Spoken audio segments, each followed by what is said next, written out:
سیدنا ابو بکر رضی اللہ عنہ فرماتے ہیں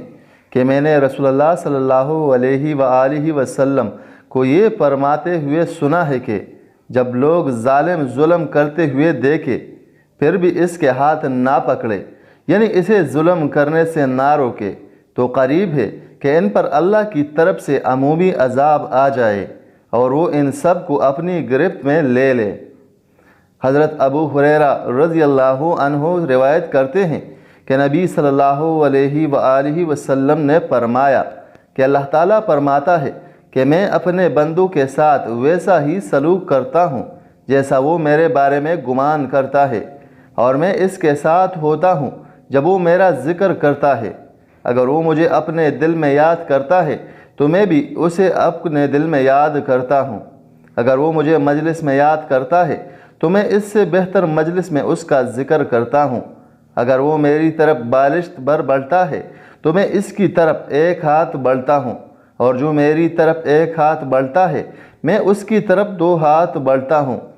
اور اگر وہ میری طرف چلتے ہوئے آتا ہے تو میں دوڑتے ہوئے اس کی طرف جاتا ہوں۔ عبداللہ ابن عباس رضی اللہ عنہ کہتے ہیں کہ میں ایک دن رسول اللہ صلی اللہ علیہ وآلہ وسلم کے ساتھ سواری پر پیچھے تھا۔ آپ نے فرمایا، اے لڑکے، بے شک میں تمہیں چند اہم باتیں بتلا رہا ہوں، تم اللہ کے احکام کی حفاظت کرو، وہ تمہاری حفاظت فرمائے گا۔ تو اللہ کے حقوق کا خیال رکھو، اسے تم اپنے سامنے پاؤ گے۔ جب تم کوئی چیز مانگو تو صرف اللہ سے مانگو،